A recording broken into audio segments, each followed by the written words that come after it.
Assalamualaikum warahmatullahi wabarakatuh.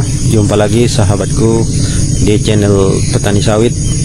Kali ini kita akan membahas tentang pertanyaan dari sahabat ya.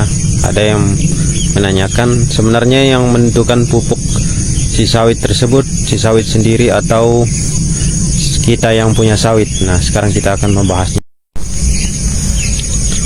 Menanggapi pertanyaan tersebut sahabat, saya akan memberikan beberapa penjelasan ya. Nah, pupuk sawit bukan ditentukan oleh si petani sawit atau pemilik sawit tersebut ya, tetapi ditentukan oleh si sawit sendiri ya. Dia membutuhkan pupuk apa, kita hanya cukup melihat ciri-cirinya ya. Dia membutuhkan pupuk apa saja ya. Jangan sampai kita yang menentukan ya sahabatku. Nah, seperti ini contohnya. Dari ciri-ciri ini ya, warna kuning, bercak-bercak kuning bercampur coklat dan berlubang-lubang seperti ini sahabat. Ini dia membutuhkan NPK ya. NPK, borat dan juga urea ya, serta KCL ya. Nah, dari ciri-ciri inilah kita bisa mengetahui bahwa si sawit tersebut membutuhkan pupuk seumpama NPK, urea dan borat ya. Jangan sampai kita yang menentukan ya. Jangan sampai terjadi si sawit membutuhkan NPK tetapi kita memberikan borat ya. Kadang juga si sawit membutuhkan borat, kita berikan pupuk KCL ya. Si sawit membutuhkan pupuk urea, kita berikan dolomit ya, karena kita tidak peka terhadap ciri-ciri yang nampak pada pokok sawit ya, sebagai tanda bahwa dia membutuhkan pupuk apa saja ya. Karena itu wajib para sahabat mengenali ciri-ciri yang muncul pada daun sawit ya. Karena bahasa si sawit tidak menggunakan kata-kata ya, dia hanya memberikan ciri-ciri ya, seperti ini sahabatku. Sangat mudah sekali sahabat ya. Jangan sampai kita salah ya memberikan kebutuhan pupuk sawit kita, karena akan menghambat pertumbuhan si sawit ya. Dan juga bagi sawit yang sudah berbuah akan mengurangi bahkan mengganggu produktivitas ya. Nah, seperti ini sahabat ya.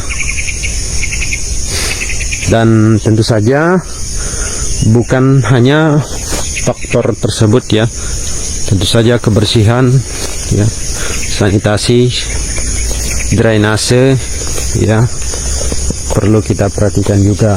Dan sebelum melakukan pemupukan, para sahabat wajib membersihkan area piringan seperti ini ya. Ini sangat kotor ya, supaya tidak diserap oleh si gulma ya. Sia-sia kalau kita melakukan pemupukan sementara pupuk tersebut habis diserap oleh tanaman gulma atau tumbuhan liar ya. Oke sahabat, sangat mudah untuk mengetahui kebutuhan pupuk apa saja yang dibutuhkan oleh sawit kita ya. Saya tidak akan mengulangi penjelasan yang sudah saya sampaikan di awal ya. Jadi kita sebagai petani harus peka, harus betul-betul banyak wawasan, banyak pengetahuan jika ingin berhasil di dalam bertani ya, baik perkebunan sawit maupun perkebunan yang lain. Oke sahabatku, Assalamualaikum warahmatullahi wabarakatuh. Semangat pagi sahabatku, jumpa lagi di channel Petani Sawit. Sebelumnya saya ucapkan minal aizin wal faizin, mohon maaf lahir batin bagi para sahabatku sesama muslim dimanapun kalian berada. Nah, pagi ini saya kembali ke aktivitas biasanya setelah sebulan penuh istirahat ya, off, tanpa kegiatan apapun di perkebunan sawit saya. Nah, kondisinya seperti ini sahabat ya, rumputnya sudah mulai naik. Jadi hari ini mau melakukan pembabatan ya di area piringannya. Kita lakukan pembersihan dulu, baru setelah itu dilakukan penyemprotan. Nah, sahabatku, sawit yang masih berumur di bawah 1 tahun seperti ini memerlukan perawatan yang sangat ekstra ya. Jadi kita harus rutin ya. Oke sahabatku, bagaimana kondisinya? Mudah-mudahan sehat walafiat ya. Puasanya kemarin tidak ada yang bolong-bolong, dan saya berpesan hati-hati bagi yang berlibur ya, terutama saat berada di jalan raya. Jaga keselamatan kita, pelan-pelan saja, yang penting kita sampai tujuan, bukan sampai ke rumah sakit atau ke tempat lainnya sahabatku, karena keselamatan adalah lebih utama ya, apalagi pada saat kita berlibur membawa sanak famili kita ya. Nah sahabatku, di channel ini sudah banyak saya bagikan beberapa tips ya tentang perawatan sawit, ilmu tentang sawit ya. Jadi ilmu-ilmu itu sahabat bukan hasil cocok logi ya, itu adalah hasil pengalaman saya selama 9 tahun berkecimpung di perusahaan sawit ya. 2 tahun menjadi karyawan biasa, 7 tahun menjadi mandor ya di perkebunan sawit. Nah, walaupun belum komplit ya apa yang saya bagikan, dan akan terus saya bagikan insya Allah ya. Silakan diambil ilmunya jika bermanfaat. Baik para sahabatku, Assalamualaikum warahmatullahi wabarakatuh. Sahabatku, kita kembali berjumpa di channel Petani Sawit. Untuk kesempatan kali ini kita akan membahas beberapa masalah ya tentang sawit ya sahabatku. Silakan disimak, mudah-mudahan apa yang disampaikan bermanfaat ya sahabat. Nah sahabat,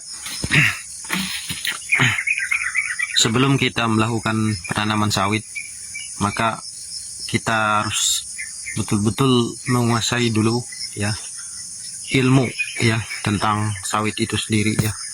Bagaimana cara pemilihan bibit, cara penanaman, cara pengolahan lahan, dan cara pemupukannya ya, cara perawatan ya.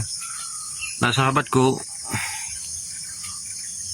biar bagaimanapun sawit tetap menjadi tanaman sebagai ladang ya bagi penghasilan kita orang Indonesia. Meskipun di negara-negara lain sawit dianggap sebagai pengganggu lingkungan, yaitu membuat air menjadi berkurang ya. Memang demikian adanya sahabat, tetapi jika tidak ada sawit, maka kemungkinan juga tidak ada yang namanya minyak sawit atau minyak goreng ya. Meskipun diganti dengan minyak yang lain, tetapi tetap ya rasanya berbeda ya. Nah sahabatku, jika kalian ingin menanam sawit, maka carilah bibit yang unggul ya. Banyak sekali jenis bibit-bibit yang unggul. Kalian bisa tanyakan kepada penyedia bibit ya, bagi kita petani lokal ya, karena petani lokal berbeda dengan bibit-bibit yang didapatkan oleh perusahaan ya. Nah, yang baik sahabatku adalah bibit-bibit yang sudah mendapat sertifikat ya. Banyak sekali di internet ya, di upload oleh para sahabat kita yang juga memiliki channel petani sawit ya. Nah sahabatku, setelah kita mendapatkan bibit yang unggul, Contohnya jenis-jenis bibit ya, seperti longsum ya. Ada juga jenis Piscifera, Tenera, dan Dura ya. Yang bagus jenisnya adalah Tenera sahabatku, karena dia biji dan dagingnya sama ya ketebalannya, dan juga kualitas minyaknya bagus ya. Tetapi itu bagi perusahaan ya, karena kita petani lokal ini sistemnya tidak sama dengan perusahaan ya. Nah, setelah kita mendapatkan bibit sahabatku, maka lakukan pembukaan lahan ya. Di area gunung sebaiknya dibuatkan teras ya sahabatku, atau paling tidak tapak kuda ya. Nah, supaya memudahkan kita pada saat melakukan pemanenan ya sahabat. Jika di daerah rawa, maka para sahabat bisa membuat tapak timbun ya. Sistemnya untuk di daerah rawa dan daerah gambut sahabatku, buatlah parit ya, yaitu 2 jalur sawit, 1 parit, 2 jalur sawit, 1 parit. Nah, begitu dia sahabatku caranya ya, supaya memudahkan kita pada saat melakukan pemanenan ya.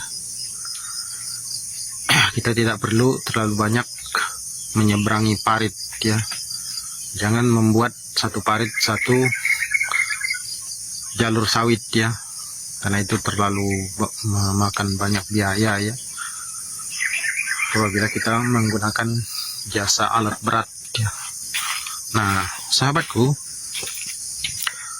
setelah kita melakukan bukaan lahan, sebelum melakukan penanaman, yaitu setelah kita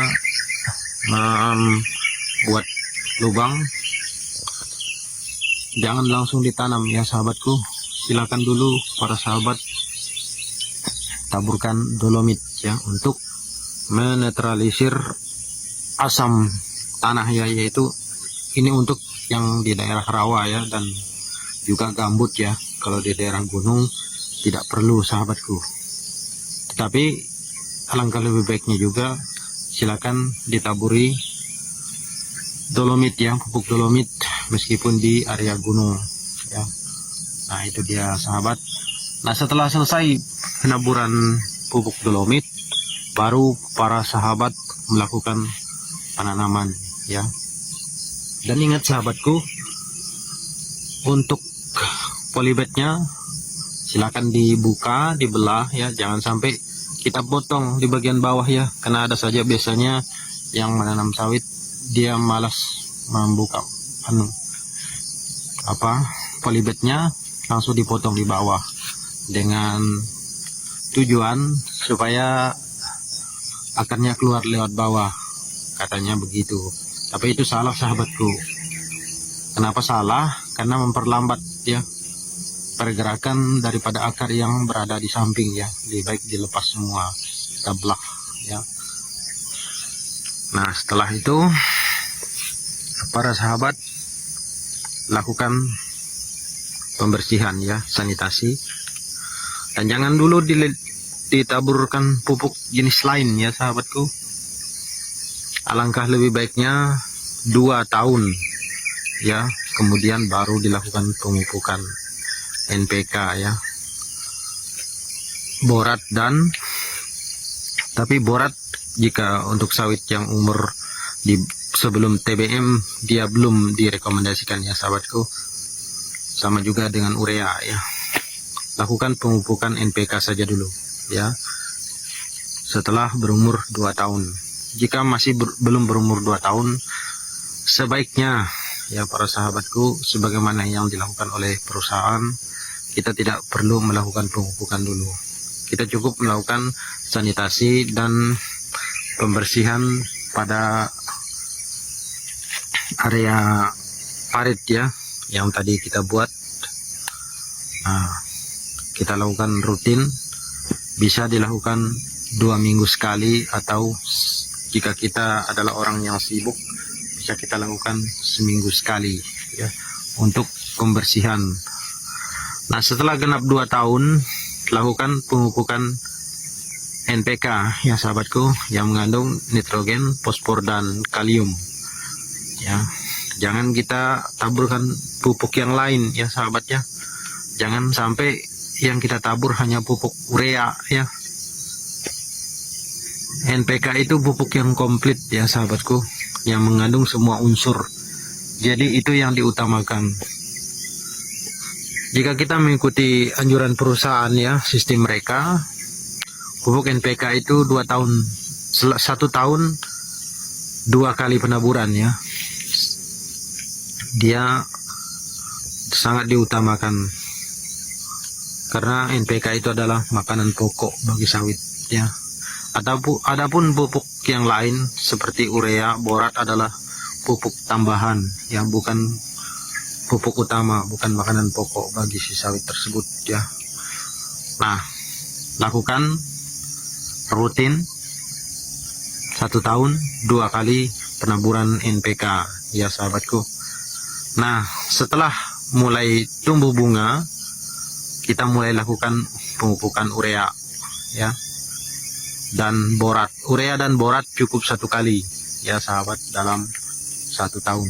Jangan sampai berlebih ya, karena akibatnya bisa fatal ya sahabatku. Berlebih pupuk yang kita berikan, terutama dosis dan cara penaburan juga, itu akan mempengaruhi pertumbuhan si sawit dan buahnya ya sahabat.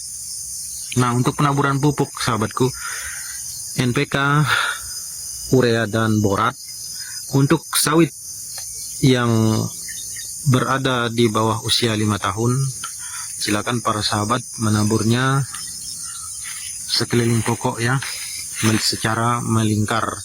Tapi untuk tanaman yang sudah berada di atas 5 tahun, sebaiknya sahabatku silakan menabur pupuk urea dan NPK pada tumpukan pelepah ya. Kenapa harus pada tumpukan pelepah? Karena di bawah pelepah itulah akar-akar muda yang masih sangat-sangat efektif untuk menyerap pupuk tersebut ya sahabatku. Adapun akar-akar yang berada pada sekeliling pokok itu adalah akar-akar tua ya, yang tidak lagi efektif untuk menyerap pupuk ya. Nah, itu untuk pemupukan ya sahabatku. Adapun khusus untuk pupuk borat, dia tetap melingkar sahabatku ya. Sampai umur berapapun sawit kita, dia tetap dilakukan penaburan secara melingkar. Nah sahabatku, adapun masalah gulma ya, jangan sampai kita biarkan ada gulma di sekeliling sawit kita ya. Karena apa? Karena dia yang akan menyerap pupuk ya yang kita taburkan. Hanya beberapa persen saja pupuk yang kita taburkan yang dikonsumsi oleh sawit ya, jika di sekeliling sawit kita itu kotor ya sahabat. Termasuk para sahabatku pada pohon sawit kita ya. Jangan kita biarkan tanaman apapun, gulma apapun ada tumbuh ya, termasuk jenis-jenis pakis ya sahabatku. Adapun pakis yang biasa kita lihat yang tumbuh secara umum ada pada pohon sawit ya, itu tidak masalah sahabatku.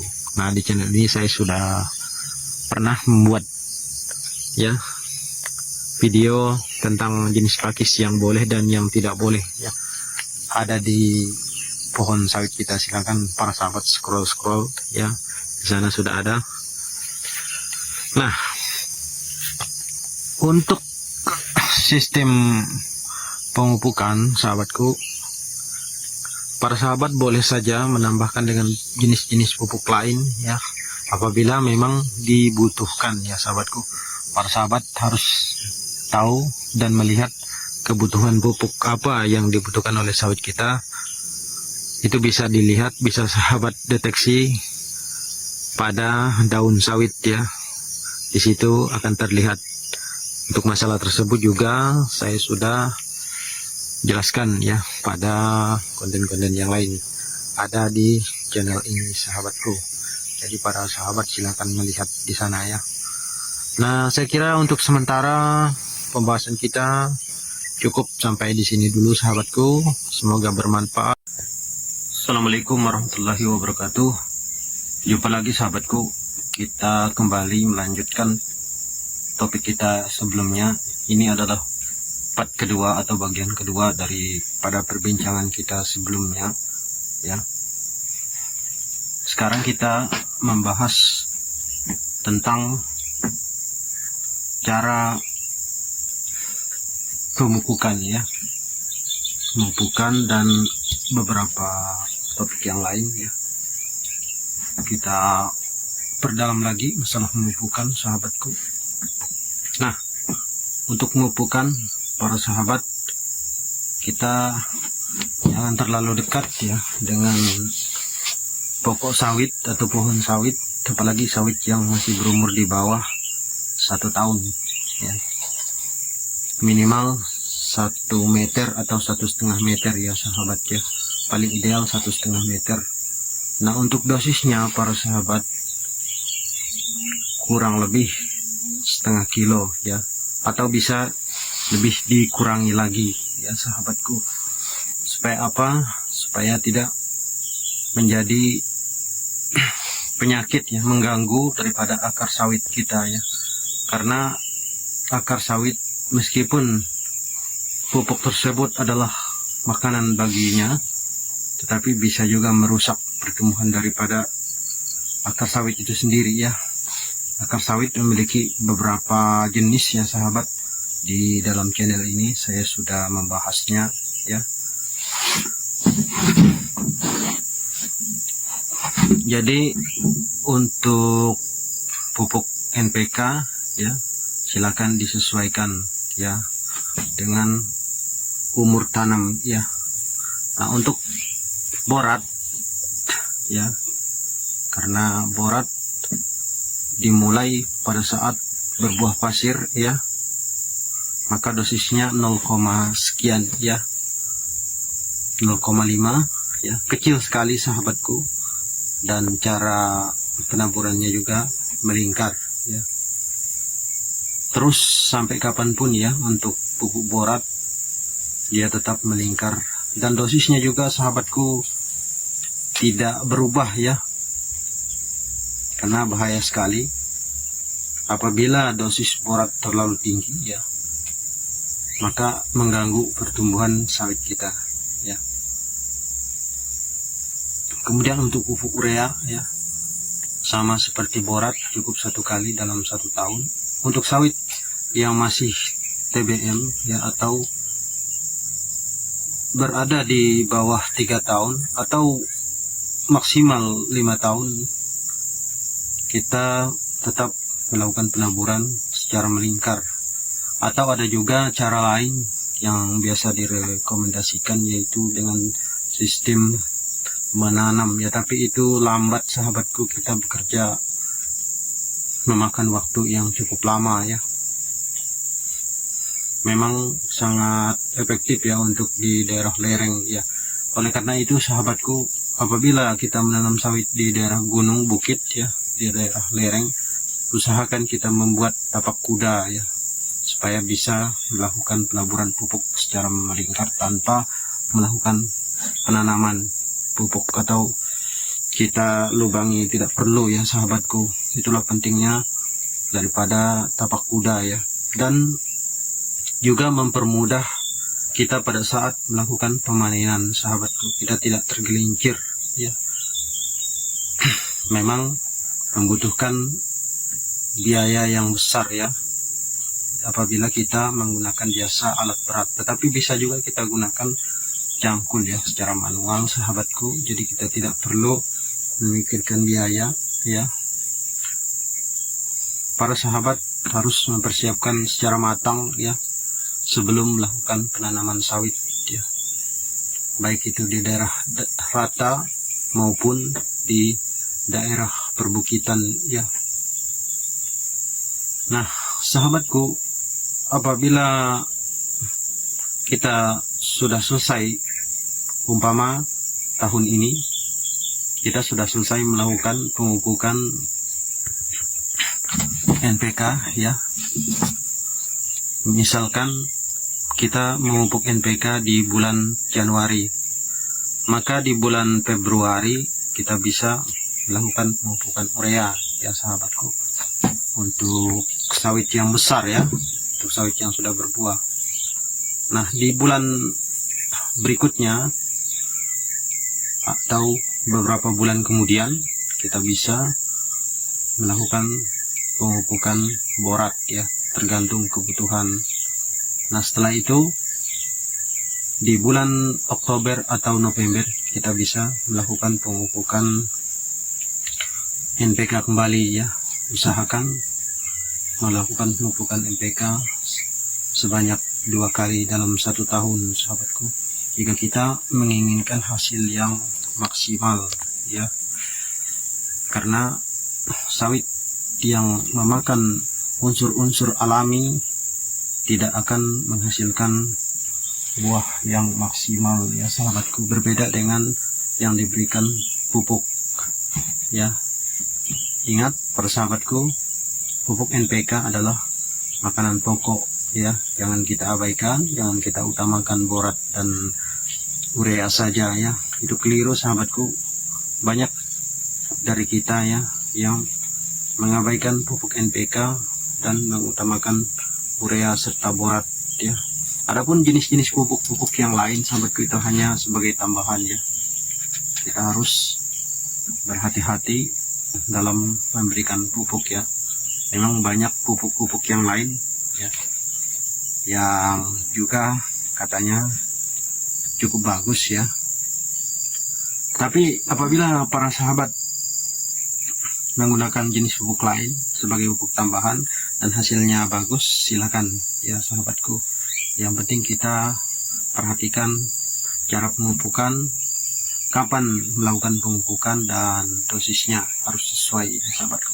Dan sebelum melakukan pemupukan, sebaiknya baik di daerah rawa maupun daerah gunung lakukan pembersihan piringan ya sahabatku, baik secara manual ya, ditebas atau kita semprot ya. Kenapa? Jika kita tidak melakukan pembersihan di bagian piringan, maka pupuk yang kita tabur akan diserap oleh gulma yang ada di sekitaran pohon sawit kita ya sahabatku. Nah, itulah masalah pemupukan sahabatku. Dan apabila sawit kita berbuah banyak tapi sering busuk ya sahabatku, ini saya ulangi lagi penjelasan ini supaya lebih jelas. Sering busuk, kita lihat apakah pupuknya terlantar atau pupuknya lancar ya kita berikan, atau pupuk yang kita berikan itu salah ya, tidak sesuai dengan yang dibutuhkan oleh sawit ya. Karena kebutuhan pupuk itu ditentukan oleh sawit sendiri sahabatku, dengan cara kita melihat ciri-cirinya pada daun sawit ya. Daun sawit itulah yang berbicara kepada kita, memberikan penjelasan bahwa pupuk yang dia butuhkan harus kita tabur ya, bukan kita yang menentukan sahabatku. Nah, dan masalah itu ya, kembali saya sampaikan di dalam channel ini, saya sudah banyak membuat penjelasan tentang ciri-ciri daripada pupuk apa yang dibutuhkan oleh sawit kita ya. Nah, maka usahakan piringan dan pokok sawit kita bersih ya sahabatku. Jangan ada anak kayu, biasanya sering ada kayu atau pakis ya di pokok sawit kita. Usahakan dicabut ya sahabatku. Apalagi biasanya jenis benalu ya, yang biasa tumbuh besar-besar ya, sangat mengganggu sekali. Tetapi untuk pakis, nah seperti yang jenis ini sahabatku, yang di sana itu ya, pakis yang itu silahkan para sahabat pelihara ya, itu tidak perlu dibasmi ya sahabatku. Adapun yang di bawah ini mata kucing ya, biasa kita sebut, ini harus kita basmi ya sahabat, karena sangat mengganggu pertumbuhan sawit ya. Nah sahabatku, itulah pakis yang dibolehkan yang ada di pohon sawit kita. Oke sahabatku, untuk part kedua kita cukupkan sampai di sini. Kita lanjutkan pertemuan kita untuk part berikutnya pada waktu dan kesempatan yang lain. Assalamualaikum warahmatullahi wabarakatuh. Kita jumpa lagi sahabatku di channel Petani Sawit. Untuk kali ini kita akan membahas sedikit tentang pupuk ya. Para sahabat, pupuk adalah makanan pokok bagi sawit ya. Jadi kita harus utamakan ya. Nah para sahabat, jika sawit kita sudah besar, maka dia membutuhkan asupan makanan yang komplit ya. Maka berikan pupuk NPK, borat dan urea ya sahabatku. Jangan sampai kita salah memberikan pupuk ya sahabat. Nah semoga para sahabat tidak keliru dalam memberikan makanan bagi sawitnya ya. Adapun jenis pupuk yang lain sahabatku, itu hanya sebagai tambahan ya. Assalamualaikum warahmatullahi wabarakatuh. Semangat berjumpa kembali sahabatku di channel Petani Sawit. Nah kali ini kita akan mengupas sedikit ya tentang pelepah yang masih ada di pokok ya, atau pelepah yang di bawah buah, atau biasa disebut songgo ya kalau di perusahaan, begitu istilahnya sahabatku. Nah saya perlihatkan satu contoh ya.